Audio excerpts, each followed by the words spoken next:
Ok.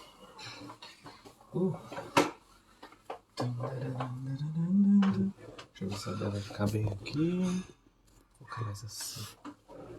Aí. Olá. Bom, a Dé tá fazendo uma panacota. Já tá a caminho. Tá a caminho.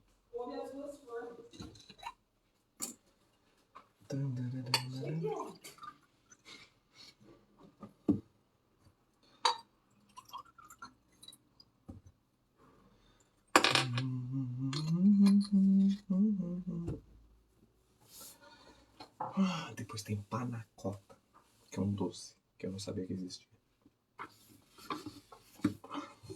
Pois bem, estamos aqui de novo. Este é o livro História Geral da África.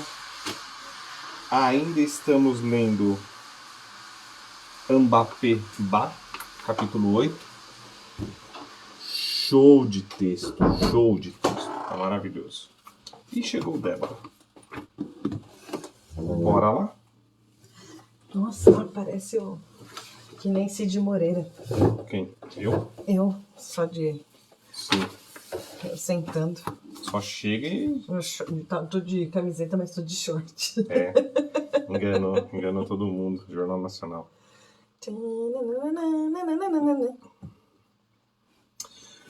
Hoje eu tava ouvindo xadrez verbal. Enquanto trabalhava. E aí o que foi falado hoje? Que a Alemanha tá devolvendo para alguns países africanos, e a ideia é devolver para todos, artefatos de bronze que foram pilhados na invasão alemã. E uma restituição em euros também por causa dos feitos, né, durante a invasão e a colonização. E foi um texto bem interessante, acho que deve ter no site do consulado da Alemanha. Mas um texto legal para Argélia, Nigéria. Para Nigéria, de materiais da Nigéria. Mas está devolvendo para vários países, várias nações que eles colonizaram. Fiquei impressionado. Que bom, né? Eles não querem aplausos, né? Não, aplausos, acho que não, né? Estão fazendo mais do que obrigação. Exatamente. Mas é alguém fazendo, né? Porque, por exemplo, a França não faz, a Bélgica não faz, a Itália não faz, a Inglaterra não faz, mas a Alemanha foi lá e fez, devolveu e está restituindo para que vá para o museu, para que os historiadores cuidem tudo, e ainda fez uma reparação, lógico, não era nada perto do... mas fazendo uma reparação na devolução e uma reparação financeira. Parabéns.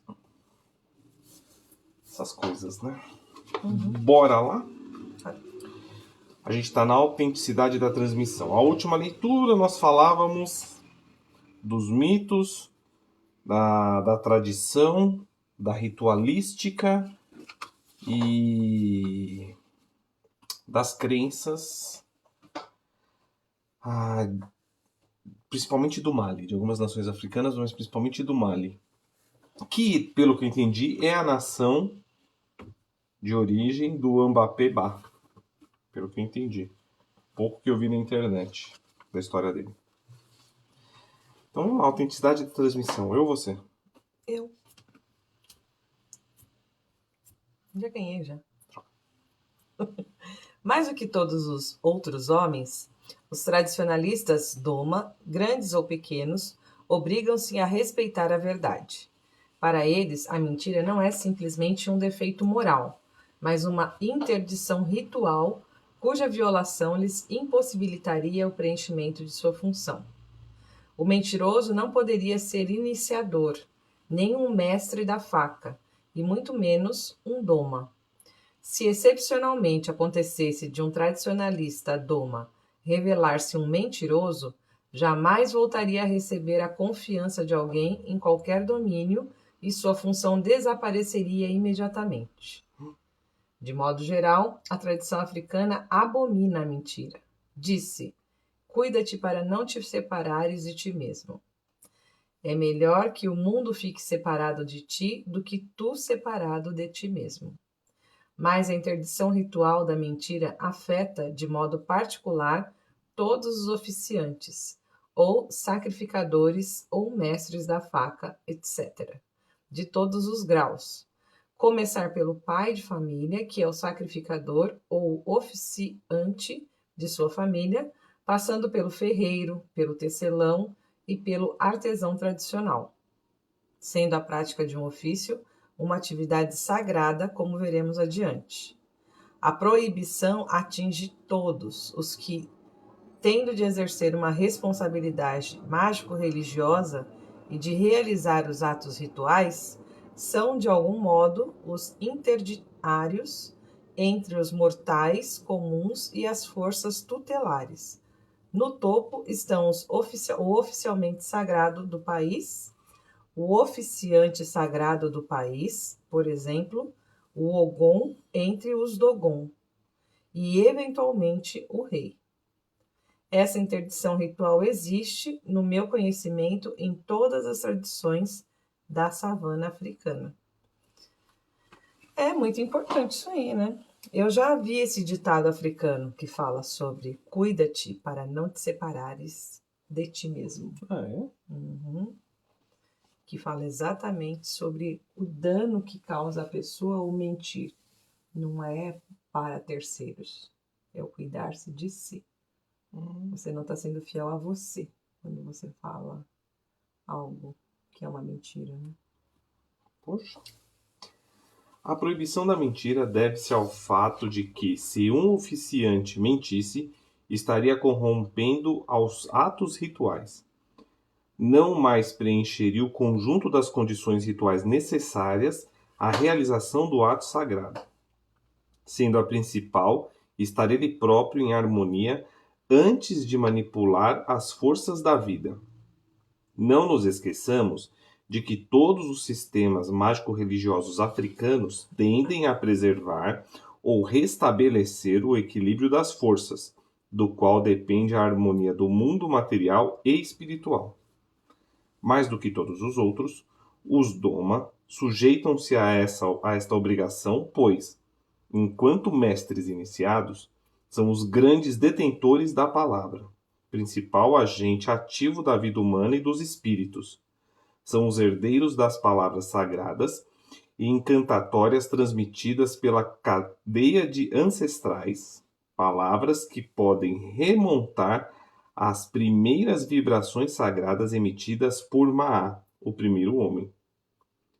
Se o tradicionalista Doma é detentor da palavra, os demais homens são os depositários do palavrório. Citarei o caso de um mestre de faca Dogon, do país de Pignari, departamento de Bandiagara, que conheci na juventude e que certa vez foi forçado a mentir a fim de salvar a vida de uma mulher procurada que ele havia escondido em sua casa. Após o incidente, renunciou espontaneamente ao cargo, supondo que já não mais preenchia as condições rituais para assumi-lo lidimamente. Uau! Porque a mentira foi para salvar uma vida, né? E mesmo assim ele já falou, não, eu não sou mais digno deste cargo e já... Olha, não, e aqui fala um negócio que me lembrou o desenho do Avatar, eu não sei porquê. Quando falou aqui da serem detentores da palavra sagrada, os herdeiros das palavras sagradas, eu me lembrei daquele desenho que é de uma outra cultura, né? Mas também fala disso, também fala da mentira, também fala de manter a integridade. Enfim, né?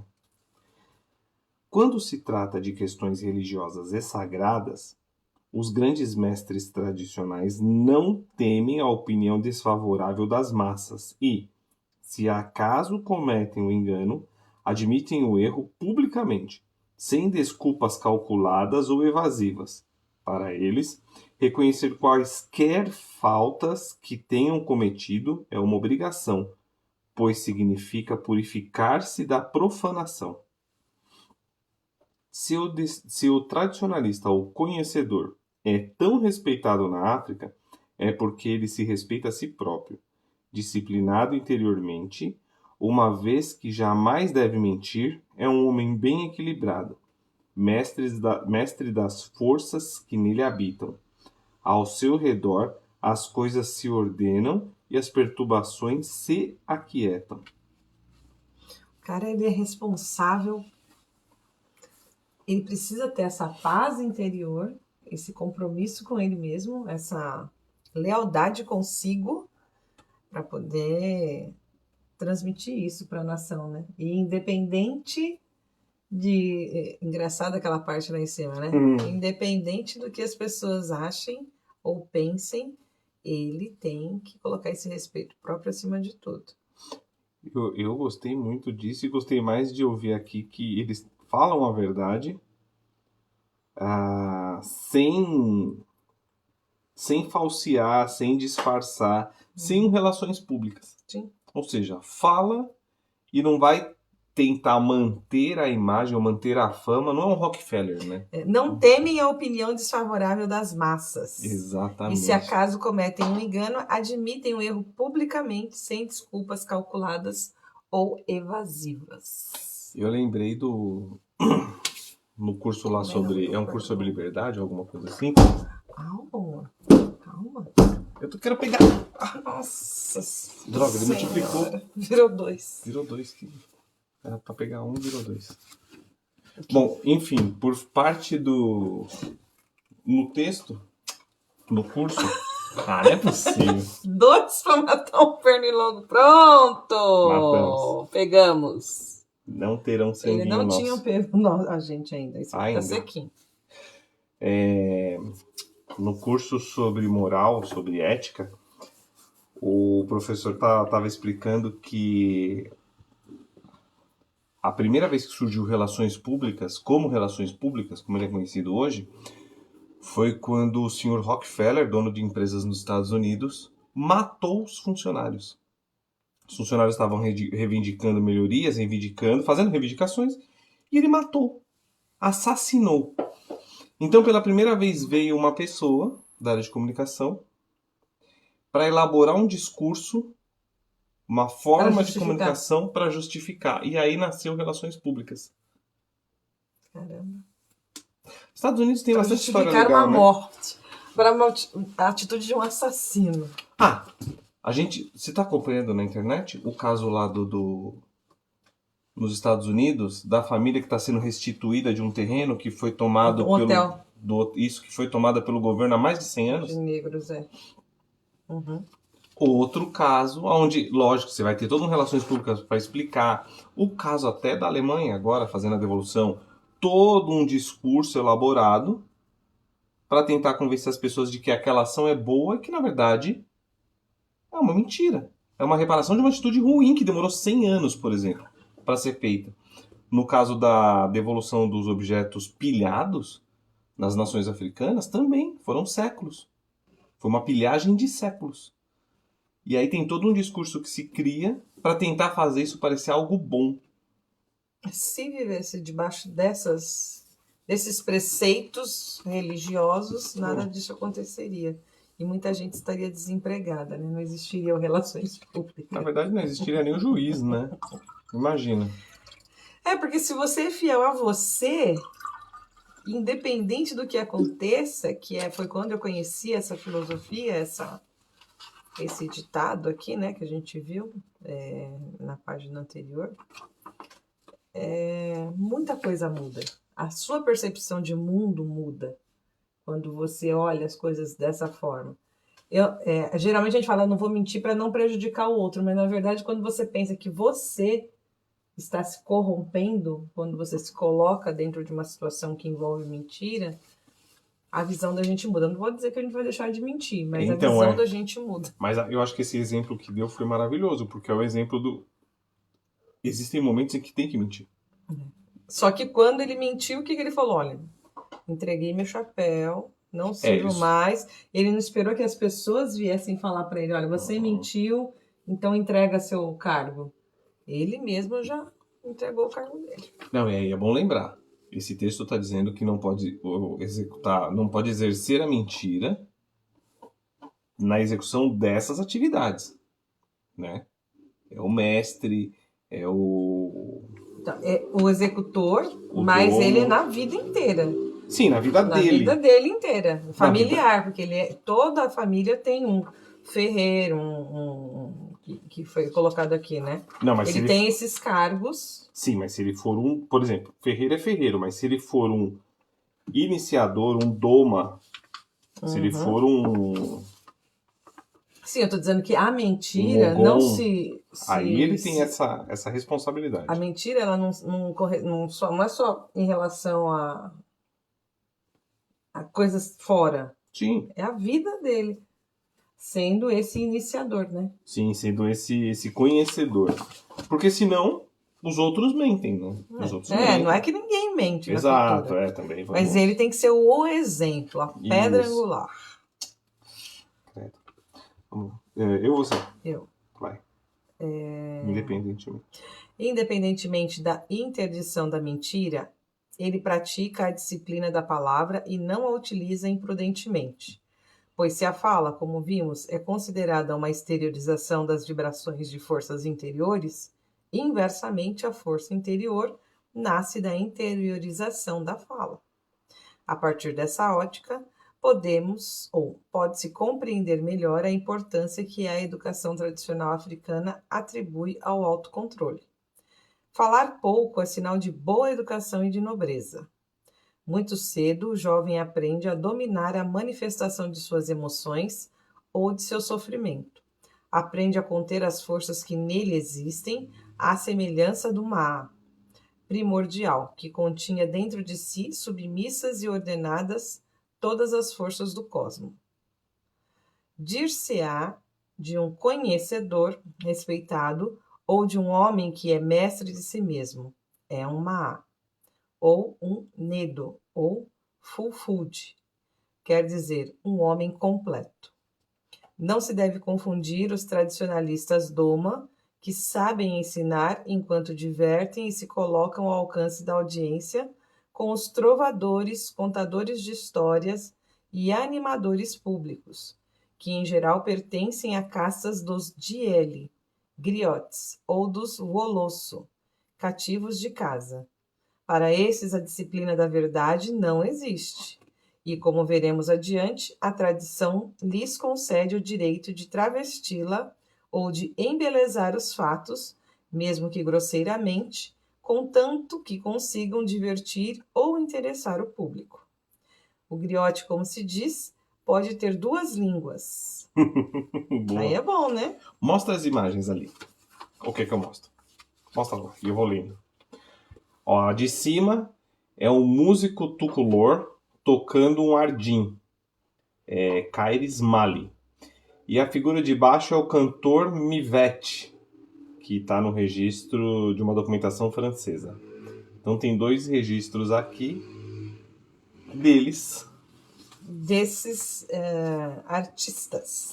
O legal é que a gente vê aqui que o trovador, aqui está falando do que são os Wolosso. São os nascidos na casa, ou cativos de casa. Eram empregados ou famílias de empregados ligadas a gerações a uma mesma família. A tradição concedia-lhes liberdade total de ação e expressão, bem como consideráveis direitos materiais sobre os bens de seus senhores. Olha, diferente do que está sendo falado agora. Fala, essa minha empregada é como se fosse da família. É como se fosse da família, mas na herança não vai receber nada. É como se fosse da família em que sentido, meu bem? Aqui. Este sim é um sentido real. Tem um do Porta dos Fundos que é maravilhoso. Que a mulher fala, o cara fala, não, você é como se fosse da família. Fala, mas eu só quero 13º. Não vamos falar disso agora. Eu só quero férias. Não. Ó, você é da família. Pra quê? Pra que férias? Você é da família. Essa nota salarial, é maravilhosa. Então, ó. Esquece. Anotem aí. Página 178. Nota 5. O Wolosso, literalmente os nascidos na casa, ou cativos de casa, que dá uma... Cativos de casa parece escravos. Uhum. eram empregados ou famílias de empregados ligados a gerações a uma mesma família. A tradição concedia-lhes liberdade total de ação e expressão, bem como consideráveis direitos materiais sobre os bens de seus senhores. Isso é um nome e uma regra africana para os empregados domésticos. Pois é. Ou seja, eles tinham direitos antes de ter a escrita da lei. E o direito era reconhecido e eles eram tratados como uma casta. Assim como o conhecedor era aquele que não podia mentir e que tinha que ter uma imagem ilibada, esses aqui, os Olosso, poderiam ser trovadores, poderiam contar histórias, criar histórias e ainda tinham direitos patrimoniais dentro da família. Poderiam mentir. Inclusive por causa do seu cargo. Caraca. Tem direito de animar o povo. Pode contar uma mentirinha pra animar, pra fazer o pessoal rir. Tal. Caracas, eu queria ver um jurista explicando isso aqui. Eu queria muito um jurista explicando, falando assim, ó, como que é este direito à luz da não é jurisdição, da justiça, a nossa é latina, né? Latina romana, a romana é latina. Da justiça latina. Nossa, maravilhoso. Princípios, né, gente? Nossa, princípios. Eu acho que quando a vida da gente é regida por princípios e as tribos e as nações africanas e os países africanos, eles têm como base a regência de princípios. Você vê que tem muitos ditos, muitas frases, muito conhecimento dessa oralidade que faz com que as pessoas se respeitem, né? É uma coisa que era para ser o óbvio, mas as pessoas acham que precisa ter uma lei para eu não mentir, por exemplo. Não, mas aqui é uma certa lei. Então, mas não é uma lei que está escrita, que você acabou... Estou endossando o que você acabou de falar. Antes de ter uma escrita, sim, isso já era uma realidade. Sim. Posso continuar? Pode. Ao contrário, nenhum africano de formação tradicionalista sequer sonharia em colocar em dúvida a veracidade da fala de um tradicionalista doma, especialmente quando se trata da transmissão dos conhecimentos herdados da cadeia dos ancestrais. Antes de falar, o doma, por deferência, dirige-se às almas dos antepassados para pedir-lhes que venham assisti-lo, a fim de evitar que a língua troque as palavras ou que ocorra um lapso de memória, o que levaria a alguma omissão. Dom Fociné, o grande doma Bambara, que conheci na infância em Bolgone, e que era o chantre do como, antes de iniciar uma história ou lição, costumava dizer: ó alma de meu mestre Tiemamblem Samaquê, ó almas dos velhos ferreiros e dos velhos tecelões, primeiros ancestrais iniciadores vindos do leste, ó Gigi, grande carneiro que por primeiro soprou, na trombeta do como, vindo sobre a Geliba, Níger, acercai-vos e escutai-me. Em concordância com vossos dizeres, vou contar aos meus ouvintes como as coisas aconteceram, desde vós no passado até nós no presente, para que as palavras sejam preciosamente guardadas e fielmente transmitidas aos homens de amanhã, que serão nossos filhos, e os filhos de nossos filhos. Segurai firme, ó ancestrais, as rédeas de minha língua. Guiai o brotar das minhas palavras, a fim de que possam seguir e respeitar sua ordem natural. Em seguida acrescentava: eu, Danjo Siné, do clã de Samaquê, elefante, vou contar tal como o aprendi na presença de minhas duas testemunhas, Macoro e Manifim. Macoro e Manifim eram seus dois discípulos, essa é uma nota. Os dois como eu conhecem a trama. Eles serão, há um tempo, meus fiscais e meu apoio. Então era assim que começava. E tinha 2 discípulos. Legal, né? Legal, né? Se o contador de histórias cometesse um erro ou esquecesse algo, sua testemunha o interrompia. Para isso que servia. Homem, presta atenção quando abres a boca.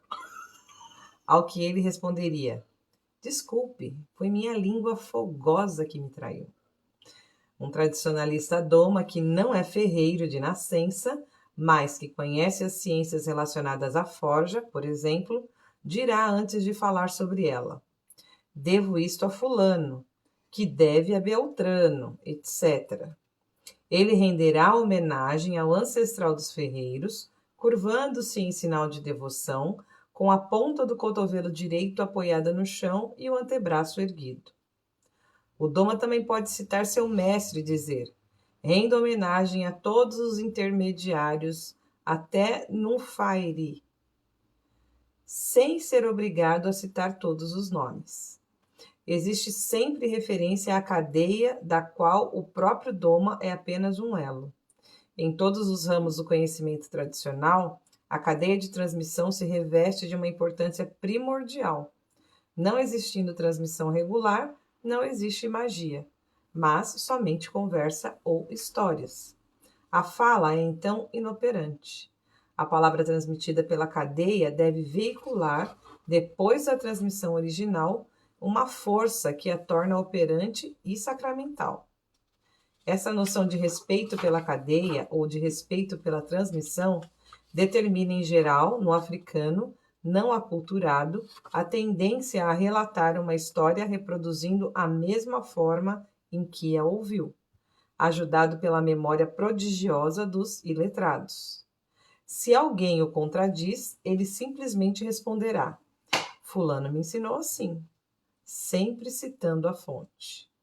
Além do valor moral próprio dos tradicionalistas doma, de sua adesão a uma cadeia de transmissão, uma garantia suplementar da autenticidade é fornecida pelo controle permanente de seus pares ou dos anciãos que os rodeiam, que velam zelosamente pela autenticidade daquilo que transmitem e que os corrigem no menor erro, como vimos no caso do Danfo Cine. No curso de suas excursões rituais pelo mato, o chantre do como pode acrescentar as próprias meditações ou inspirações às palavras tradicionais que herdou da cadeia e que canta para seus companheiros. Suas palavras, novos elos, vêm então enriquecer as palavras dos predecessores. Mas ele previne: isto é o que eu estou acrescentando, isto é o que estou dizendo. Não sou infalível, posso estar errado. Se estou, não se esqueçam de que, como vocês, vivo de um punhado de painço, de uns goles de água e de alguns sopros de ar. O homem não é infalível. Que lindo, não é? Vou te falar que, amor, na maçonaria eu já escutei isso de uma pessoa e era, até então, o único negro que eu tinha conhecido na maçonaria, e um negro de alto grau, dentro da maçonaria, uma das pessoas que me fizeram ficar tanto tempo lá. A Alexander, quando ele vinha contar uma história ou dar um ensinamento, ele falava assim: olha, eu vou repassar o que eu aprendi. Sempre, sempre. Ele nunca dizia, eu sei. Nunca dizia. Então ele chegava assim, olha, falava, olha, eu vou te repassar o que eu aprendi. E aí ele passava. E sempre que ele podia, ele referenciava o que ele aprendeu. Então, o que eu aprendi com o meu mestre... fulano de tal. Exato, em tal lugar foi. O que eu aprendi em tal lugar foi. Olha aí, ele já... Com certeza ele tem um conhecimento dessa... Pode ser. Pode ser que ele foi atrás. E, assim, foi a pessoa que realmente me impressionou. Tanto que, enquanto eu estive, eu falava... Existem 2 pessoas que são muito fortes pela forma de falar. Uma delas era o Henry. um venezuelano, e outra o Alexander, também um venezuelano. Alexander, o único negro que eu tinha conhecido até então dentro da maçonaria. A maçonaria é muito branca. O único negro. E que ele tinha essa polidez e essa atenção em quando passar Passar o negócio com com referência. uma referência que dá uma credibilidade maior, né? É como se você falasse assim, olha, eu li em um livro tal. Com base no que eu aprendi. Exatamente. Assim. A minha visão sobre esse assunto, E aí, colocar, né? Que é o que eu tava falando aqui, né? Uhum. Ele fala, olha, eu estou falando para você, mas se eu estiver errado, não esqueça que como vocês, eu vivo de um punhado de país, de uns goles d'água e dos sopros de ar. Então, se eu estiver errado... Não sou infalível. Não sou infalível. Lindo isso. Ó, Alexander, amém. Você sempre... Você pegou ou não pegou? As mãos não pegaram. Não pegou? Não pegamos. Não peguei, não pegamos. É. Ah, pegou! Não, mas eu peguei um pequenininho, um filhote. É igual esse bebê que tá aqui, ó. É. Aqui também. Bora lá? Agora eu vou? Bora, vai.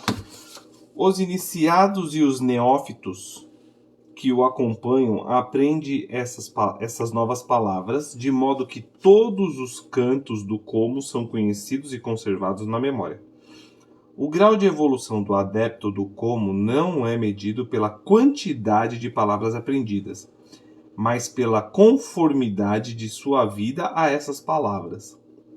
Se um homem sabe apenas 10 ou 15 palavras do como e as vive, então ele se torna um valoroso adepto do como dentro da associação.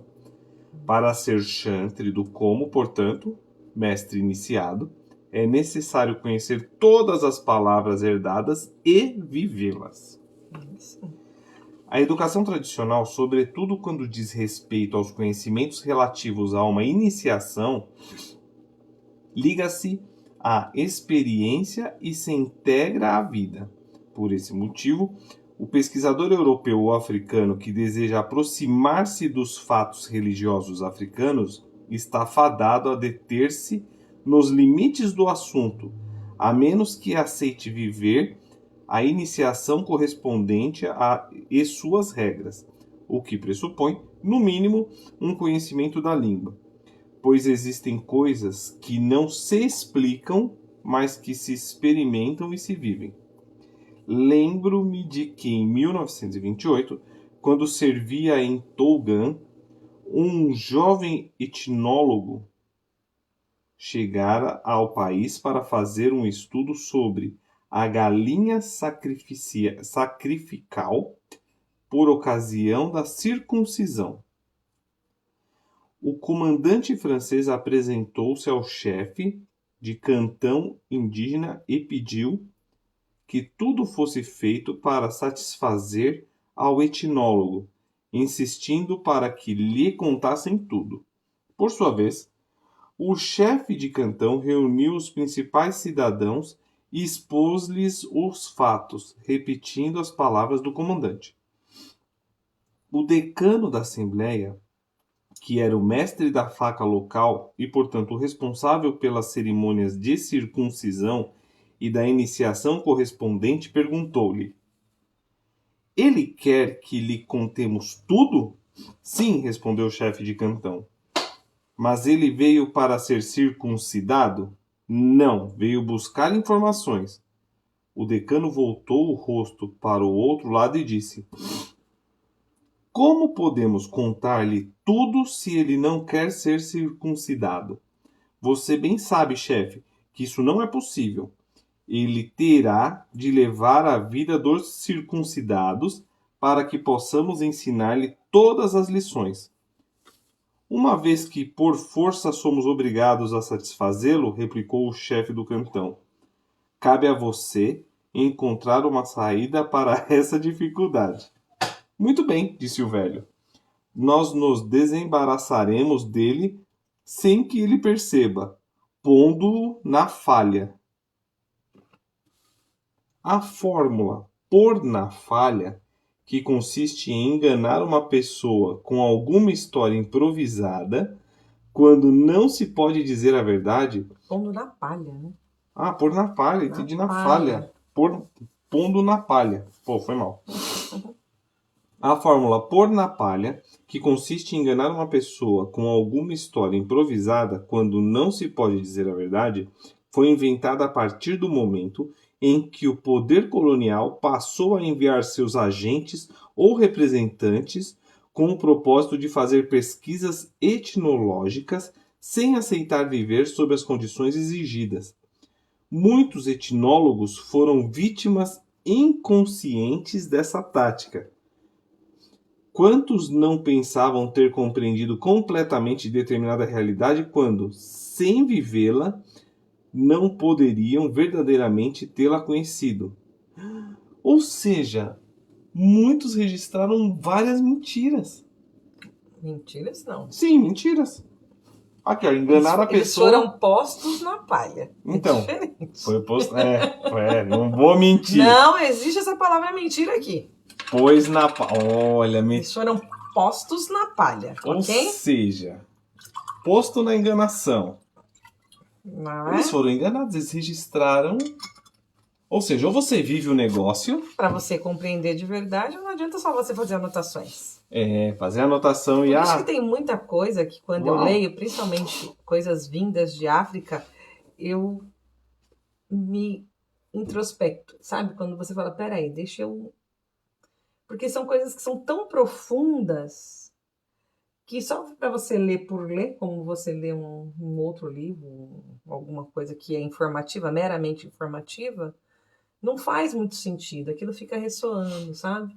Algumas coisas ressoam muito profundamente em mim. Então eu fico meio que, né, sabe, na introspecção para poder entender um pouco mais. Mas você tá vendo aqui que por mais que a gente pegue e leia, a gente já não sabe mais se a gente está lendo a verdade, se a gente está lendo alguma coisa de alguém que foi posto na palha, então... Esse ampatebá aqui... Mas o pouquinho que chega a gente já é bom demais, né? Olha, que safadeza. Beleza. Vai continuar aí? Continua. Além do ensino esotérico ministrado nas grandes escolas de iniciação, por exemplo, o como ou as demais já mencionadas, a educação tradicional começa, em verdade, no seio de cada família, onde o pai, a mãe e as pessoas mais idosas são ao mesmo tempo mestres e educadores e constituem a primeira célula dos tradicionalistas. São eles que ministram as primeiras lições da vida, não somente através da experiência, mas também por meio de histórias, fábulas, lendas, máximas, adágios, etc. Os provérbios são as missivas legadas à posteridade pelos ancestrais. Existe uma infinidade deles. Certos jogos infantis foram elaborados pelos iniciados com o fim de difundir ao longo dos séculos certos conhecimentos esotéricos cifrados. Citemos, por exemplo, o jogo do Banangalô, no Mali, baseado em um sistema numeral relacionado com os 266 Sikiba, ou signos, que correspondem aos atributos de Deus. Ok, hein? Isso me lembrou uma coisa. Eu estava estudando alguma outra coisa e aí falaram durante o vídeo que uma das formas de se ensinar cabala para criança é através da amarelinha. Eu falei, não é possível. Caramba. E aí eu fui ver a disposição, né? e ela é a disposição da árvore da vida. Da composição da árvore. Você tá vendo só? Provérbios e adágios ensinando as crianças no decorrer dos... E brincadeiras, né? Através dos tempos. Por outro lado, o ensinamento não é sistemático, mas ligado às circunstâncias da vida. Este modo de proceder pode parecer caótico, mas em verdade é prático e muito vivo. A lição dada na ocasião de certo acontecimento ou experiência fica profundamente gravada na memória da criança. Eu devo ser um africano, eu não sabia. Quem nascido no Brasil não é? É verdade. Nossa, eu Quer acredito dizer, demais nisso. tem algumas pessoas. Tem. Lembra quando a gente foi... fomos no museu Museu da Cultura Africana no Brasil, em São Paulo, no Ibirapuera. E uma das coisas que a gente viu, porque era uma exposição casada do Museu Africano, mais a história de São Paulo, Mário de Andrade. E aí mostrava a história de São Paulo. A gente descobriu que muitos lugares que eram redutos negros foram cedidos ou transformados pela migração japonesa, italiana, espanhola. Era dos sírios ou era dos libaneses? Também, sírios e libaneses. Sírios, libaneses. A despeito da colocação dos africanos ou do posicionamento dos africanos libertos naquelas regiões. Então teve um apagamento. Né? Que é o apagamento das histórias. Uhum. Né? Que a gente vê alguns bairros de São Paulo que você fala, Bexiga é um bairro italiano. Não, é um bairro africano. Liberdade é um bairro japonês. Não, também era africano. Então, Glicério. É legal a gente. Aclimação é um bairro de rico. Não, era. E não tem um negro naquele dia entre os ricos. Estava lá. Foram expulsos. No mínimo era pra estar lá. Olha, gente, eu vou falar pra você. Eu só posso continuar só mais esse pedacinho, porque meu tempo deu lá de... Vamos parar aqui, porque essa parte tá muito gostosa. E agora falou do ensino infantil, que, assim, eu acredito nisso aqui com uma força. Aliás, a gente aprende um pouco disso aqui, sabe aonde? Em psicanálise. Lembra que eu te falei que eu achava que doutor e o outro psicanalista, outra linha psicanalista, tinham relações africanas muito fortes porque eram franceses e era na época da França, nas incursões africanas? Isso daqui lembra muito o discurso da Françoise Doutor. Muito, muito, muito, muito. E ela fala sobre a fala, sobre a comunicação, sobre a expressão, principalmente da criança, que não se dá só pela palavra, mas se dá pelos atos, pelos gestos. Então a relação com a criança é ambiental. Foi ela que deu a ideia dos maisons verts, as casas verdes. E o que eram as casas verdes? Casas para cuidar de crianças. Aonde o espaço era elaborado e distribuído para que a criança pudesse interagir livremente. E lá compreender qual era a situação dela. Eu vi quando eu fazia magistério sobre essa parte aí. Eu acho que isso tem relação africana. Legal. Eu acho que tem muita relação africana. Muitas coisas. Sim. Se somos o berço da humanidade... Nós somos não, né? Se a África África. Não, é isso que eu quis nós dizer. Somos fruto, né? Nós somos fruto do nosso tempo. O preciosista. Ué. Amor. Você entendeu o que eu quis dizer, né? Amor. Gente, até daqui 15 dias. Fala do doce que você tá fazendo. Explica lá, porque eu tentei falar, não consegui. Fala o doce. Ah, é? Você não conseguiu falar? Por que você não conseguiu falar? Porque eu ainda não sei muito bem sobre o doce. Eu só sei que ele é gostoso. Creme brulee? Não, eu estou com creme brulee no forno. Preciso tirar da live que eu vou fazer amanhã e do vídeo do TikTok. Ela é uma TikToker. Sim, eu sou graças ao Micael. Débora Campos, chefe Débora Campos. Encontrem lá, ela é uma TikToker. Você quer o adesivinho? Não, eu pintei as minhas coisas. E aí ele comeu agora, na hora que ele chegou... é bom. A panacota. Panacota, isso aí. Comi panacota, é bom. É bom. Gente, tem baunilha, fava de baunilha, creme de leite. Não tem como errar, Não pode estar ruim, né? Pouco açúcar. Nossa, não é. Um coulis de frutas vermelhas. Como que é o nome daquilo? É coulis? O nome é coulis? E ele vai comer de frutas amarelas agora. Não, mas fala, o que é um coulis? É um purê de frutas. Isso é bom. Isso você tem que... Amor, ensina isso daí pras pessoas. Ensina que é bom. Bora que eu preciso tirar do forno. Tá, então vamos lá. Tchau, gente. Para aí, amor. Dá um concluir. Concluir. Pertinho de mim.